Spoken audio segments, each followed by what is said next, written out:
Cuando a Mono 5 se le preguntó desde cuánto tiempo hacía que conocía a Menelik, al principio, dudó un instante en contestar, lapso que aprovechó para rascarse la cabeza, mirar al techo y esgrimir un apenas 3 años, al responder.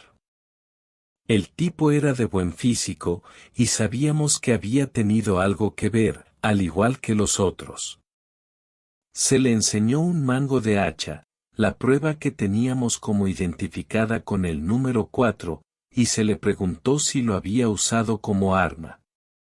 Respondió que había intentado usarla pero solo para cortar leña porque su excelencia quería comer cordero, mas no pudo ser porque al hacha se le había salido la cabeza con el filo, y no tenía idea de si el mango se hubiese usado para otra cosa. Recordó que en un movimiento brusco hacia atrás, para darle ímpetu, se le había salido el filo, cayéndose, y que eso lo había hecho cambiar de idea, e ir a conseguir una bolsa de carbón en lugar de usar leña. Mono 5 era el más joven del grupo, y tal vez quien menos tuviera que ver en el asunto, pero era nuestro deber interrogarlos a todos porque si no lo hiciéramos quedaríamos muy mal parados ante la ciudadanía. Eftimios Menelik había nacido y se había criado en Abisinia. Cuando llegaron los italianos ya contaba con casi 30 años de edad y decidió marcharse a probar suerte a otro lado, dejando a su familia. Desde Bengasi llegó a San Stefano, haciéndose amigo de personas influyentes, trepó al poder con no menos de la mitad del consentimiento de toda la población, logrando conservar su cargo imperial por 15 años, con la idea de perpetuarse otros 15. Hay mucho para hacer, solía decir. Sus ministros y personas más cercanas creían que los lentes oscuros que usaban no le permitían ver la realidad tal como era. Cuando se le preguntó a Mono 4 cuánto hacía que trabajaba para Menelik, dijo que 10 años. Esto equivalía a decir que, prácticamente, todo su mandato. Mono 4 era grandote de cuerpo, en realidad, los 5 monos lo eran y hasta se diría que fuesen hermanos. Cabello muy corto, anteojos de sol, traje negro, camisa blanca, corbata negra. La gente los reconocía de inmediato como la guardia pretoriana de Menelik, los hombres de élite que cuidaban su sombra día y noche. Todos los llamaban monos por lo robustos que eran, y el deber de ellos era acompañar a su excelencia a donde quisiera que fuera. Le acercamos la evidencia número 2. Esta constaba de una silla rota, y le inquirimos si era lo que había usado para derribar al suelo a su excelencia. Mono 4 observó detenidamente la silla y reconoció que era perteneciente al mobiliario del despacho. La violencia del impacto contra la espalda de Menelik había logrado que se rompiera. Al preguntarle si reconociera haber logrado que su excelencia cayera al piso luego del golpe, dijo que sí, que posiblemente.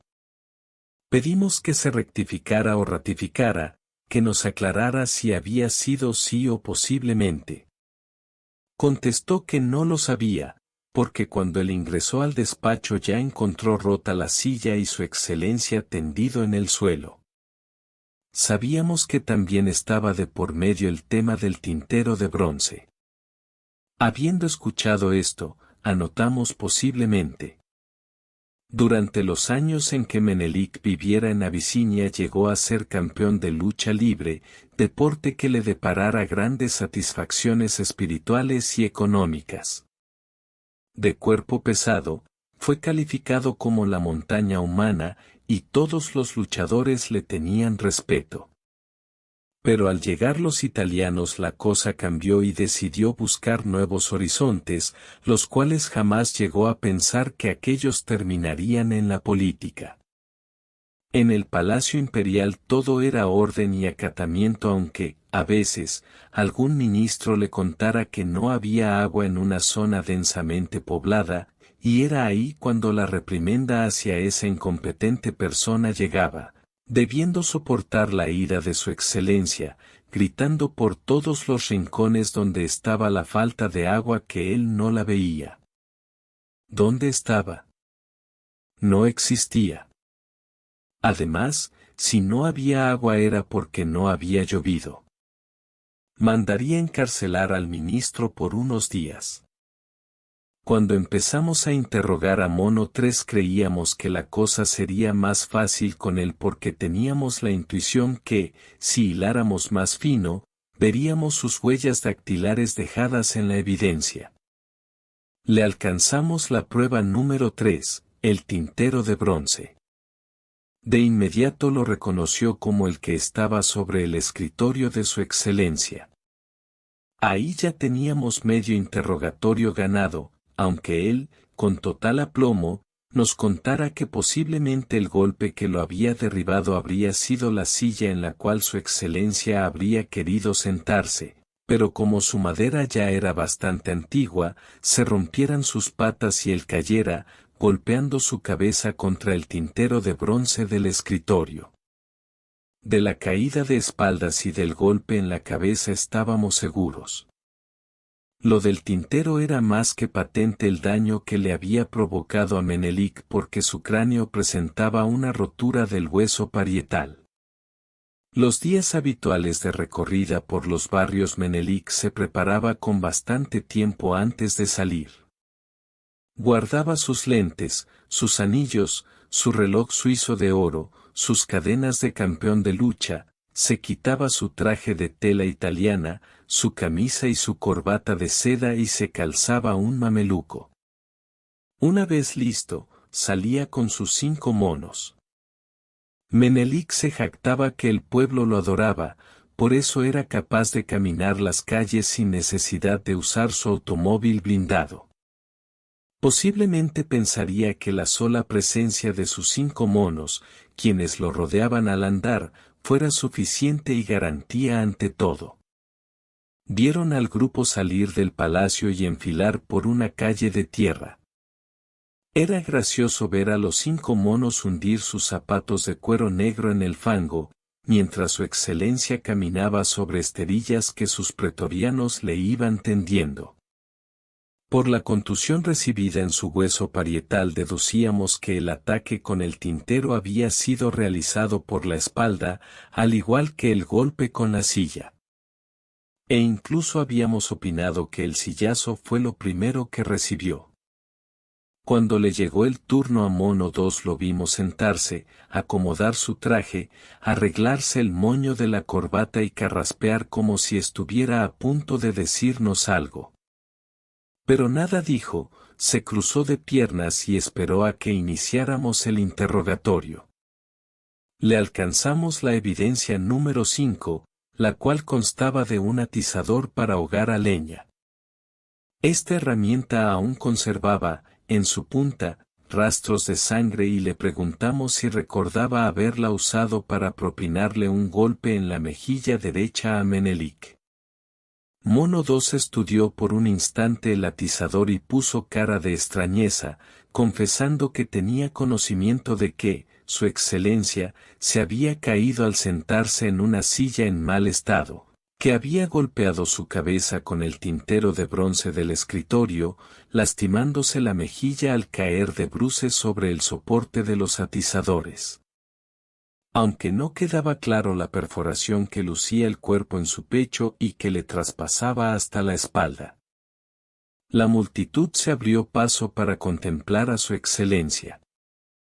Los 5 monos hundían sus pies hasta el tobillo en un barro donde se fundían cualquier tipo de inmundicias, pero Menelik estaba a salvo mientras tuviera las esterillas. Mono 4 se resbaló y rodó con todo su impecable traje, el cual de negro pasó a ser marrón tierra. La gente comenzó a reír, mas la rectitud de Mono 4 continuó como si nada hubiese pasado. Menelik veía un gran progreso en el barrio, estaba seguro que, en su próximo mandato, el asfalto llegaría, solo sería cuestión de aguardar otros 15 años. Como había momentos en que algún ciudadano quisiera tocar a su excelencia, Mono 1 lo repelía al instante gracias a un bastón de caña de 1,5 metros de largo, requiriendo de algunos golpecitos dados en las rodillas o la cabeza para que el desafortunado cambiara de opinión y volviera a la fila. Cuando Mono 1 se sentó en la silla para ser interrogado, no esperábamos más de lo que ya habíamos escuchado de boca de sus compañeros. Le alcanzamos la evidencia número 1, que era, justamente, su propio bastón de caña. Le preguntamos si reconocía el bastón, cosa que no pudo negar porque, además de pruebas físicas con las cuales contábamos, como ser diversas contusiones en ciudadanos, provocadas en los paseos, teníamos la constancia de fotografías que nos habían llegado mostrando a Mono 1 esgrimiendo su arma. Le preguntamos si había sido con ese bastón que había golpeado a su excelencia en el rostro, y argumentó que no había sido contra él sino contra un campesino que se había acercado con fines de agredirlo y que, en el momento de golpear, había rozado sin querer el rostro de su excelencia, y que había sido perdonado por ese involuntario accidente. Cuando Eftimios Menelik regresaba de su paseo se quitaba el mameluco y se daba un baño con aromas traídos de Persia, pensando en su bienaventuranza, su bondad infinita que mantenía al pueblo contento porque nada les faltaba. Aunque, en un esfuerzo supremo, hubiese tenido que disculparse ante sus 5 monos porque había tenido que bajarles el sueldo para contribuir a la pavimentación de la calle principal. Los 5 pretorianos se miraron entre ellos, sus zapatos y pantalones cubiertos de fango, las camisas blancas notoriamente manchadas y algún botón que les faltaba en la chaqueta. Accedieron a lo que su excelencia les solicitaba debiendo disimular los surcos de odio que atravesaban sus rostros. Menelik salió de su baño con su bata de seda japonesa oliendo a rosas y pétalos. Buscó sus ropas y vio que no estaban preparadas, como era costumbre. Pasó por el gran living, fue a su dormitorio, no estaban sobre la cama la camisa impecable, el pantalón, el jaquet, la corbata de seda. Los podría encontrar fácilmente dentro del closet, pero no era el caso, debía estar todo ya listo. Fue al despacho, tocó la campanilla, llamando a los monos, que se presentaran de inmediato. Les rebajaría el sueldo aún más por ese atropello, y mejor para ellos que tuvieran una muy buena excusa. Cuando terminamos de interrogar a Mono 1 quedaba claro que, entre todos, habían coincidido en una estrategia.